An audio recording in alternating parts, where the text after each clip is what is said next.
Less than 24 hours ago, this was the scene in Columbiana County when emergency crews conducted a fiery, controlled release in order to avoid what could have been a catastrophic explosion of toxic chemicals and materials after a train derailed late Friday. Boy, just incredible visuals there. The railroad company says all of the toxic chemicals have now burned off, and the 5 rail cars that they released are now empty.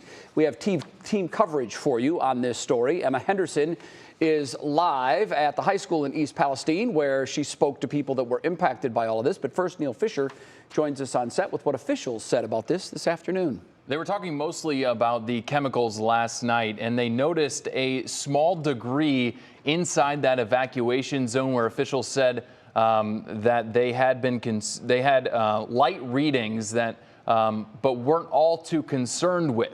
That their plan to release the chemicals went as they expected. A hazmat member from Stark County tells me this was in an as controlled environment as it could have been, which is why it was their best option. During a brief press conference today, the United States EPA says they're focused on getting data inside that evacuation zone. We're increasing our air monitoring within the 1 mile evacuation zone to get data for what the situation is now. Ultimately, hopefully in the near future to return, lift that evacuation, get people back to their homes.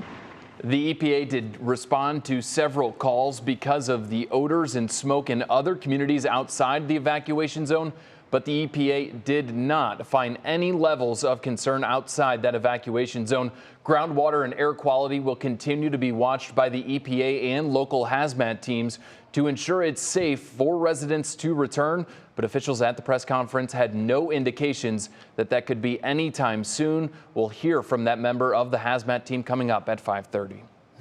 Do we have any idea what the chemicals are that they're testing for? Well, they're looking for vinyl chloride or any other toxic materials that could be left over from burning. They said that most of the toxic chemicals that they're seeing are still left over from Friday night, not necessarily the stuff that burned in the explosion yesterday. Wow. Certainly a lot to follow, and of course with chemistry leading the way, there's all kinds of after effects. You add heat, you do this, you do that. There's a lot of scientists down there, I would assume. Yeah, they're certainly staying on top of it. Neil, thank you very much for that.